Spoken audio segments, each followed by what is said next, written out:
bir-birimizге бүгінгі күнге сәттілік болсын. Сәттілік.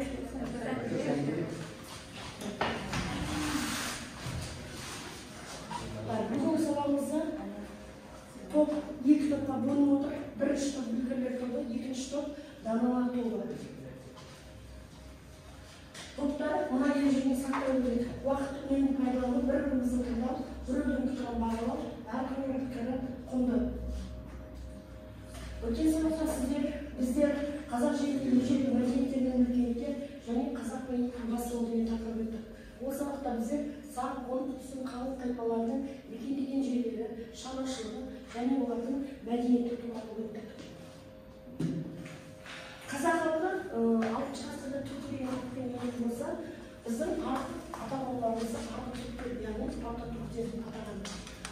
Түріктер ұлы дала аумағында ежелгі мемлекеттер құрған және өркениеткен қазақ халқының ата-бабалары болып саналады екен. Орта ғасырда қазақ халқының бабалары түркілер деген атпен тарихта еді. Бүгінгі сабағымызда біздер осы түркі халықтардың мәдениеті туралы білеміз.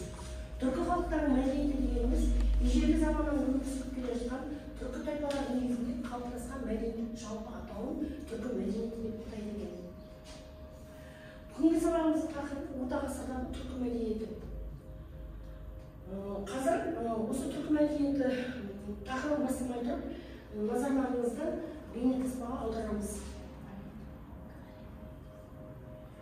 Түркі халықтары археологиялық зерттеулер біздің заманымызға дейін 3-ші ғасырда солтүстік Азиядағы Моңғол үстіртінің солтүстік бөлігінде түрік тектес халықтардың өмір сүргендігін дәлелдеген. Түркі тілдес халықтар өте көп. Әзірше зерттеліп отырғаны тек біздің заманымызға дейін 3-ші ғасырда шығыста орналасқандарының бір бұталығы ғана. Оның өзі дай жазба деректерінен белгілі болып отыр. Түркі тілдес ру тайпалардың негізінен мал шаруашылығымен айналысуы, олардың үнемі көшіп қонуына себеп болса, ал мал басы артқан сайын жайылым жерлердің артуы олардың жерін кеңейтіп отыруды талап етті. Бүгінгі таңдағы түркі тектес ұлттардың ұлт болып қалыптасқан аймағын негізінен 6 топқа бөлуге болады. Олар шығыстан бастап Кіші Азия жеріне дейін мына аймақтарға орналасқан. Бірінші, Еділ-Жайық өңірінде татар, башқұрт, шуаш, қырым татарлары. Екінші, Кавказ үстіртінде Әзербайжан, Қарашай, Балқар. Үшінші, Тұран ойпатында қазақ, қырғыз, өзбек, түрікмен таралған. Төртінші, Шығыс Түркістанда ұйғыр. Бесінші, Сібір мен Шығыс Азияда Саха, Шор, Хакас, Алтай қырғыздары. Алтыншы, Кіші Азияда түркі ұлты. Ұлт болып қалыптасу өте күрделі мәселе. Кез келген үлкенді-кішілі ұлттар ұлт болып қалыптасу үрдісінде басынан мыңдаған жылдарды өткізеді. Біріккен ұлттар ұйымының құрамында түркі тілдес 6 ел бар. Олар Түркия, Қазақстан, Өзбекстан, Әзербайжан, Қырғызстан, Түркмен. Түркі халықтары.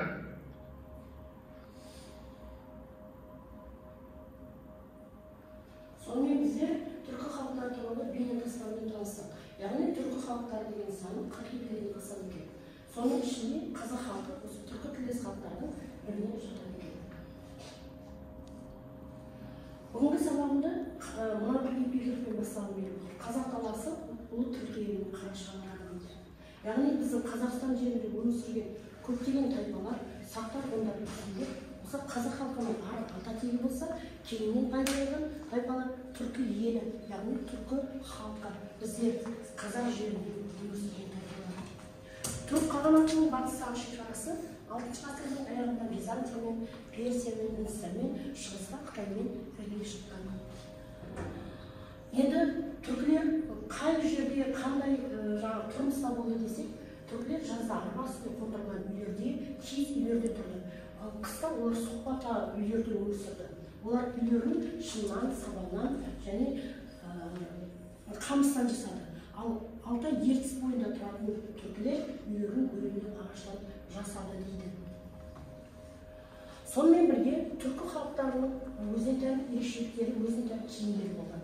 Олар мал, аң терінен, бөз, тор, шылық, мақпал, жібек мата, тоқыма киімдерді киген.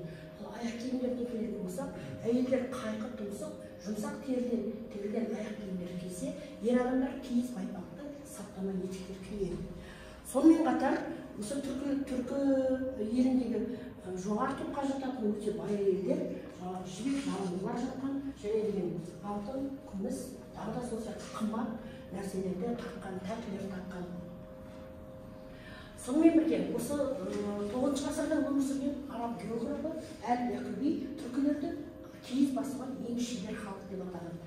Енді киіз басуға ең шебер халық түркі халықтарының ішінде қазақ халқы. Солай ма? Қазақ халқы біздің киіз басуға ең шебер халық. Түркілер жазда орда деп аталатын үлкен жібек шапырлар отырған. Қағандар көк жасыл жібек шапар киіп, алтын жонақты белбеу болатын болса, бұлардың нөкерлерінде жібектен киім киген, бірақ бұлардың киімінің түсі сары және қызыл түсті болған. Сонымен қатар түркілер 4 түлік мал баққан. 4 түлік малы жылқы, түйе, қой, ешкі, сонымен сиыр. Жылқыны, түйені, сиырды бұларға жүк таситын көлік есебінде пайдаланған. Bir жерден екінші жерге көшіп жатқанда, бұлар деген жаңағы көлік есебінде жүк артқан. Содан кейін жылқының деген төзімді, жүрдек, мықты түрлерін әскер қажет өту мақсатында көп пайдаланған.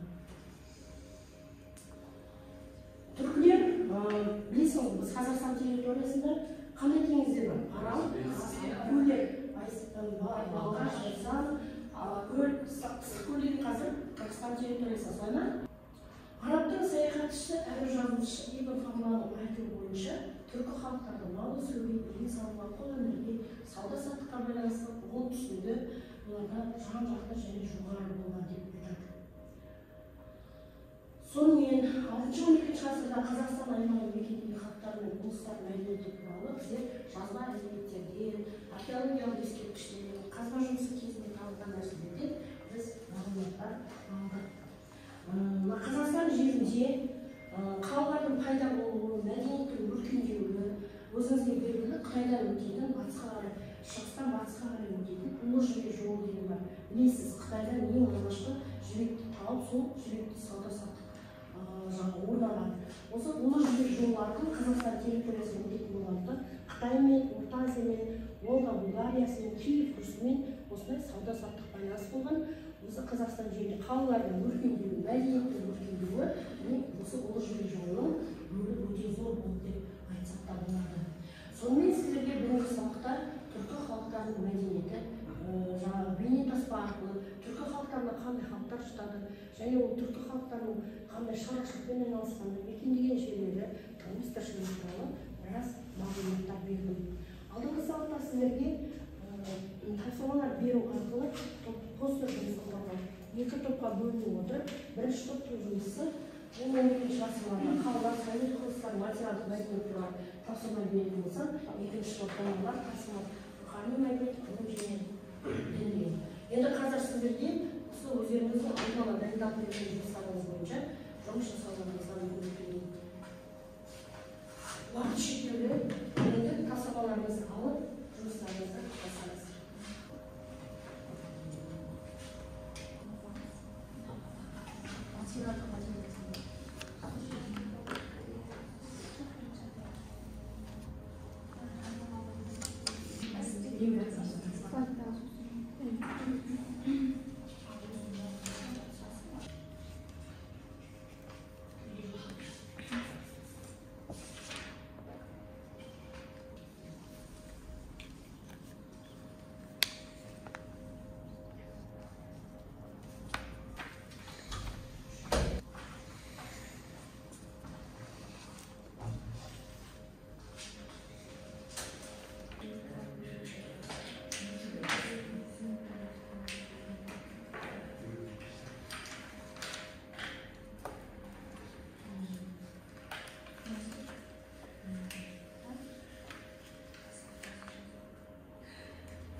Одан бір күндік жерде Шалқар қаласы бар.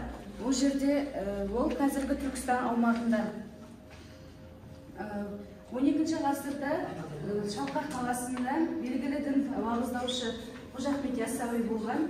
Соның арқасында ол жер діни орталықтың бірі болды. Жақсы. Келесі.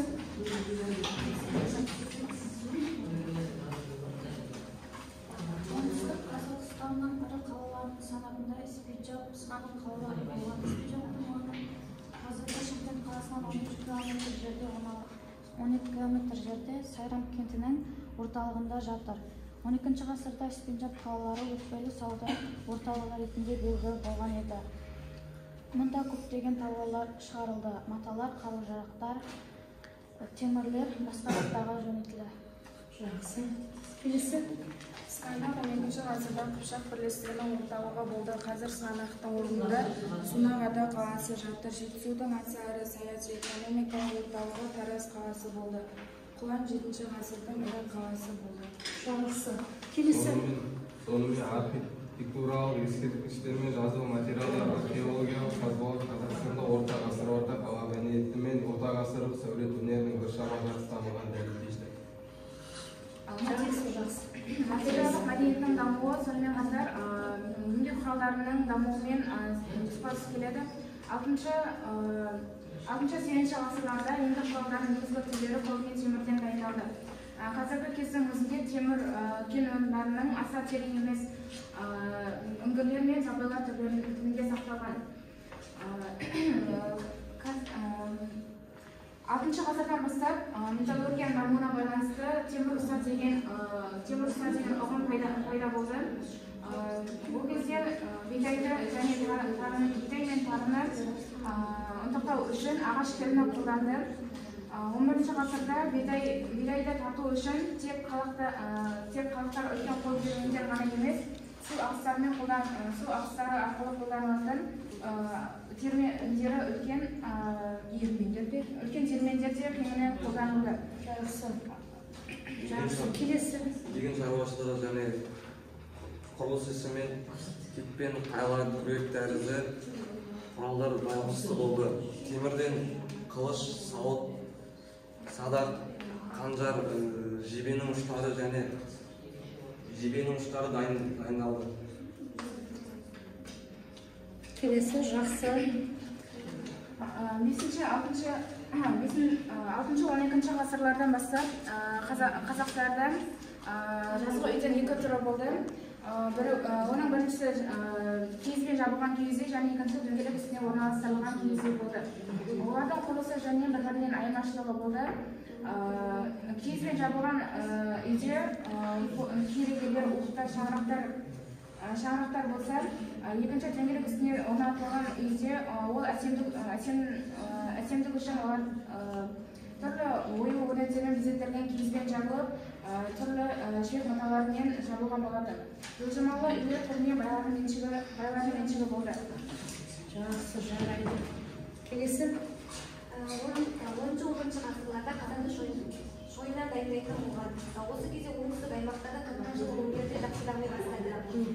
Сонымен қатар қымыражылардың өнері жақсы дамыды. Сонымен қатар қымыражылардың және безбергейлердің, ұсталардың, қару-жарақ шеберлерінің тауарларын сұраныс ете бастады. Қала орындарын қазып кетуде осы зергерлік өнерлердің үлкен жетістікке жеткені анықталды. Осының дәлелдері күмістен, алтыннан, бағалы тастардан дайындалған тарихи маңызы бар құпиялар табылған. Жақсы, өте жақсы. Таныстарыңызды. Келесі. Ақтөбе үш бөлікте орналасқан кірісі бұл 5 ғасырларда тұрып танылып, Қарахан жыры қарапайымдылықтарының өздеріне езіле өрістірген. Отырар қаласына әсемдік түйіндер ерекшелігі табылған. Жақсы, өте жақсы, молодцы. Енді келесі жұмыстарыңыз сіздің? Енер болды.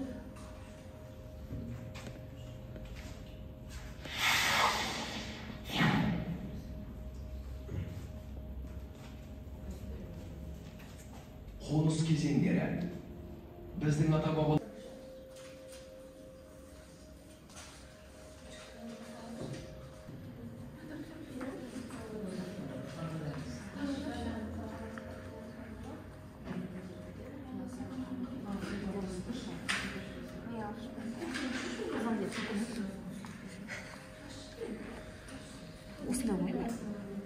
бірлестіріп бейнелеу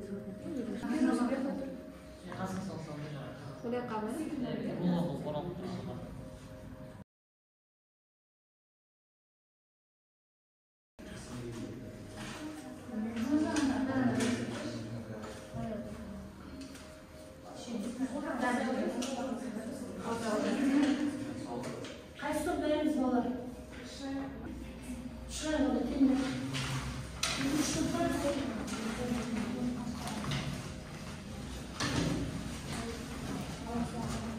Біздің топтың тақырыбы 10-12 ғасырлардағы қалалардың өсуі, сәулет құрылыстары және материалдық мәдениет. Бізде ең бірінші презентация, содан кейін видеоролик бар. Жақсы, бастайық. 10-12 ғасырларда Қазақстандағы қалалардың өсу процесі жүрді. Қазақстанда бірқатар жаңа қалалар пайда болды. Айта кететін болсақ, Қарнақ екі өзен ашназ қалалары пайда болды. Тек Іле аңғарында бұрынғы 10 қаланың үстіне 54 қала қосылды. Және де Шу, Талас, Сырдария өзендерінің аңғарларында қала қоныстары пайда бола бастады. Және де айта кететін болсақ, Сырдария пайда болды. Бұрынғы қалалардың орнына цитадельдер қосылды. Және де ол цитадельдер Орта Азияда Шахристан деп аталды. Сол Шахристанның маңына саудагерлерге арналған рабаттар салынды. Жақсы, келесі. 10-12 ғасырларда Қазақстандағы ең ірі қалалардың бірі Отырар қаласы болды.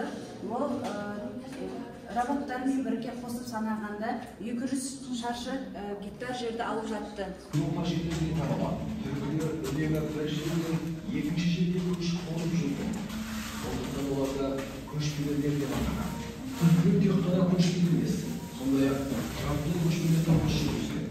Олардың негізгі шаруашылығы мал өсіру болған. Жыл бойы жайлауларда жайылған. Жайлаудан асып кетпес үшін түркілер жаңа ойынға көшіп қоныс ауыстырып отырған. Көшпенді тұрмыстың арқасында жер дем алып, жайылымдар қалың шөпке толып үлгеретін болған. Осындай көшпенді өмір салтын ұстану үшін үлкен аумақтар қажет болған. Сондықтан түркілер жаңа жерлерді игеріп отырған. Көшпенділердің баспанасы сол заманға және олардың өмір салтына сай дамыған болатын. Түркілер 2 адам бір сағаттың ішінде тігетін немесе шығатын киіз үйлерде тұрған. Жығылған киіз үйді атпен немесе түйемен тасымалдауға болады. Киіз үй әрқашан ашықтың түсетін жерге тігілген. Киіз үйдің туырлығы ешкінің жүнінен басылатын, ал киіздің өзін қойдың жүнінен басып, киіз үйдің үстіне жапқан. Киіз үйді киіз бұйымдарымен әшекейлеп, қабырғаға іліп және жерге төсеген.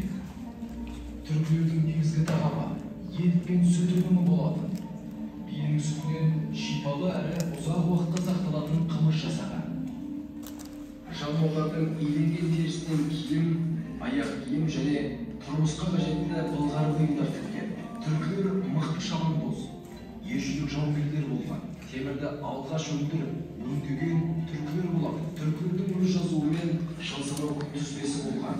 Түріктер, әзірбайжандар, қазақтар, өзбектер, қырғыздар, түркмендер, татарлар, ұйғырлар, башқұрттар және басқа да көптеген ұлттардың ата-бабасы болып табылады.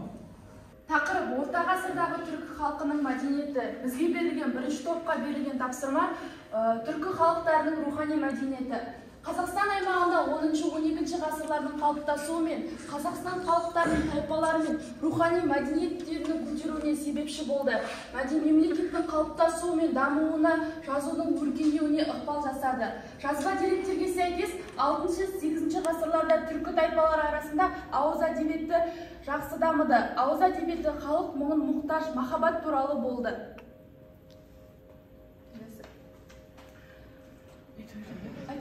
Жаужүрек батыр атақты ақын, қобызшы, оның есімі кең таралған, санасында да берік сақталған. Тайпа көсемі болуына қатар үш ханның кеңесшісі болғанына дәлелдейді. Жақсы, келесі. Қорқыт ата туралы кітап жазылды. Ол кітаптар Византия, Италия елдерінде өз тілдеріне аударылып, кеңінен тарады. Жақсы, келесі. Әбу-Насыр әл-Фараби түркі ойшылдарының ішіндегі ең ақылдысы, ең мәшһүрі, әлемнің екінші ұстазы атанған. Оның ең атақты ғылымдарының бірі ғылым туралы туралы энциклопедиясы, ол онда математикаға үлкен мән берген. Және отырардың экономикасы мен мәдениет дамыған кезде бері келетін жібек жолы бойында заманына сай атақты ақыны ойшылар. Ол жерлерде көптеген ғұламалармен, ойшыл ақындармен, қайраткерлермен танысып сұхбаттасқан. Тарихи деректер бойынша 70-ке жуық тіл білген, өздігіне көп оқып, көп ізденіп жүзелуге тарта трактат жазып қалдырған. Әл-Фараби негізгі еңбектері философиялық, математикалық, әлеуметтік, этикалық, логикалық трактаттар, ғылым туралы энциклопедиясы математикаға үлкен мән берген. Оның 14 тарауын тригонометрияға арналған, 46 тарауы болса математикалық, астрономияның математикалық байланысына үлкен мән берген. Жақсы. Келесі. Жүсіп Баласағұни. Ол атақты әйгілі ақын, философ, қоғам қайраткері. Негізгі оның дастаны, құтты бүлік дастаны 80 тараудан тұрды.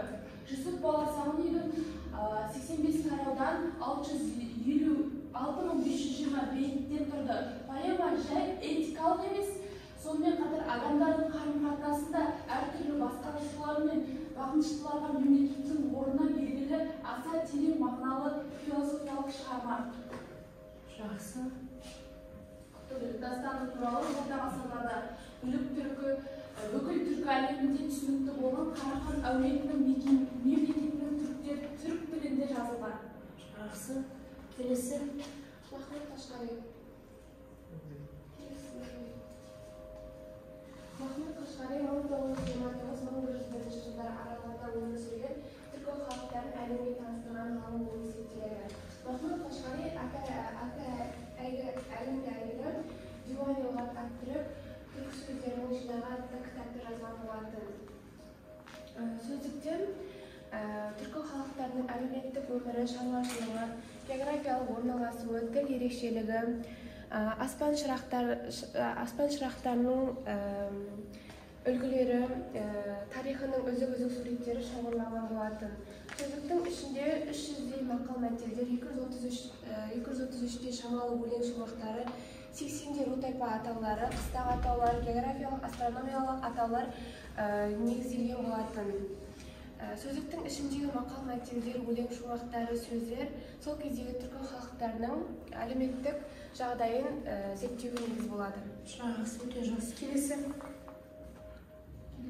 Қожа Ахмет Яссауи 11-12 ғасырларда өмір сүрген мұсылман дінінің атақты қайраткері, философ, ғұлама, ғалым, ақын болып табылады. Ол Сайрам Испеншат қаласында дүниеге келген.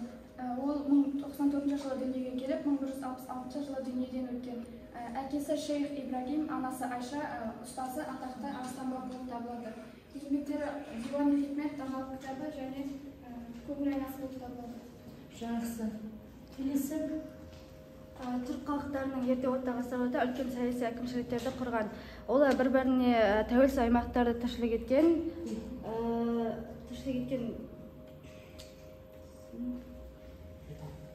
Орта ғасырларға түрік тілі ғана емес, олар төл жазулары бар қанатты тіл еді.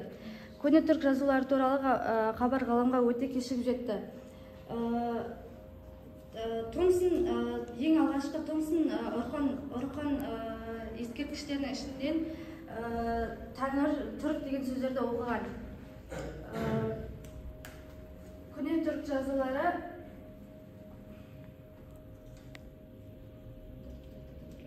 Көне түрк жазулары әсіресе құлпытастар жазуында көздеген соны көп, білген, қаған және тағысы сияқты елбасының істеген ісі түрік жұртының сол кездегі жағдайы.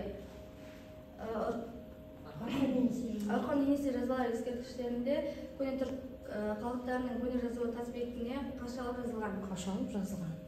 Жақсы. Назарларыңызға рахмет. Жақсы, өте жақсы. Отырамыз. Көне түркі жазуларын кімдер зерттеді? Енді осы сұрақтарға жауап берейік.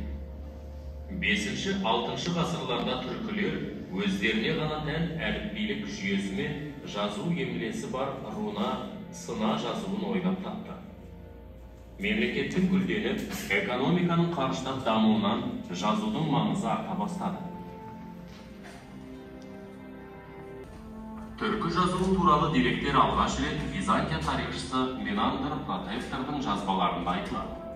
Бұл жазбада Византия императоры бірінші Юстинианның қабылдауында болған күлтегін Тоныкөкке арналып салынған ескерткіш тастағы жазулар жатады.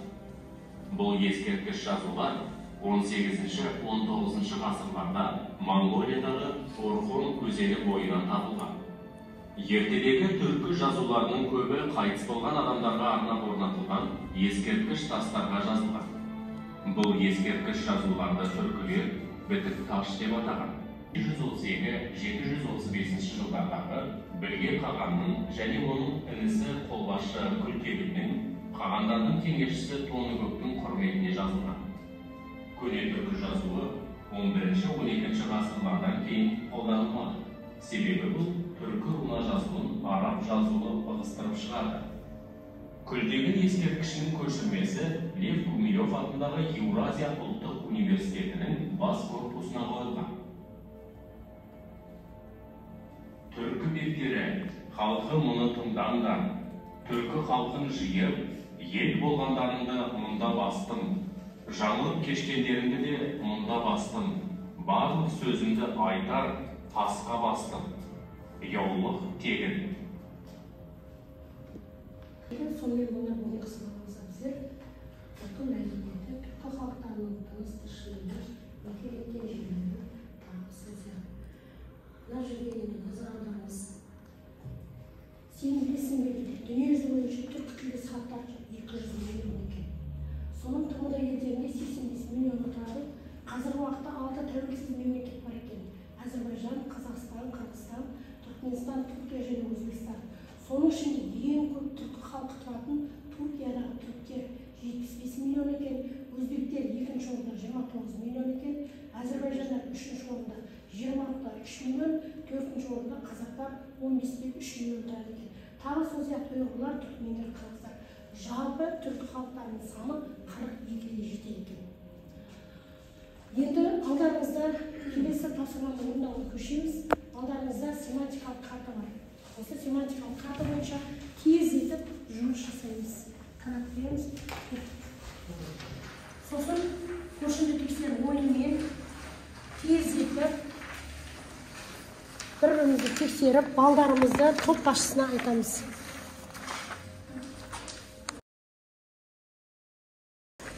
Енді жұмыс жасап болсақ, көршілер бір-бірімізге жасаған жұмыстарымызды береміз, бір-бірімізді жұмысымызды істейміз. Алмаса, нені білдік? Сабақта нені білдім? Мені болашақта нені білгім келеді? Біздер сабаққа дейін нені білдік? Біздің арғы ата-бабаларымыз Қазақстан жерінде өмір сүрген сақ, он, үйсін тайпалары. Солай ма? Ал енді бүгінгі сабақта біз нені білдік? Түркі тілдес халықтардың, яғни қазақ халқының сонау ерте кезде Қазақстан жерінде өмір сүрген сақ, он, үйсін тайпаларының ұрпағы екенін бүгінгі сабақта білдік. Солай ма? Біз болашақта нені білгіміз келеді? Әлемде тағы да қай жерлерде қандай түркі халықтары мекендеп жатыр, қанша, қай жерде? Солай ма? Олардың тыныс-тіршілігімен болашақта танысуға береді. Жақсы. Ендеше балалар бұл жерде топтарды бағалайық. Бірінші топ, екінші топ, өзіңіздің тобыңызды студенттері фамилия бойынша атап, кім қанша балл жинады, соны айтып жіберсеңіз. Бүгінгі біздің сабақта білгірлер тобы, бірінші топ, өте жақсы атсалысты, видео, слайд барлығында. Мен барлығына өте жақсы баға, ең жоғарғы бағаны қоямын. Жақсы. Тобыға таратып шыққан. Біздің топ, екінші топ, даналар тобы. Бізде бәрі сабаққа жақсы атсалысып қатысқан үшін бәріне жоғарғы бағамен бағаладым. Мына топ өте жақсы активный топ екен.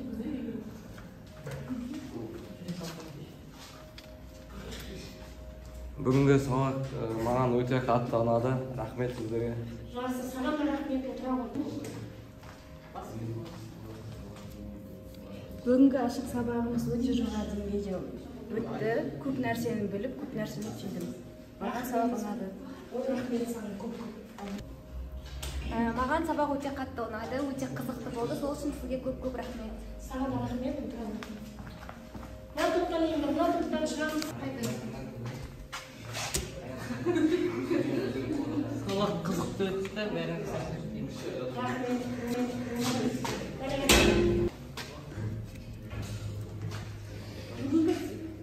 Бүгінгі сабақ маған ұнады. Ежелгі ата-бабаларымыз түрік екенін, түрік жазулары туралы білдім. Рахмет. Саған рахмет. Келесі тағы бар ма? Ал енді бүгінгі сабағымыз түркі халықтарының мәдениетіне сабақ. Сабаққа өте жақсыларыңыздар. Сендерге көп рахмет. Үйге тапсырмасаңдар түркі халықтарының мәдениеті. Келесі сабаққа жақсыдан тіркелеміз. Сіздерге көп рахмет. Сабақ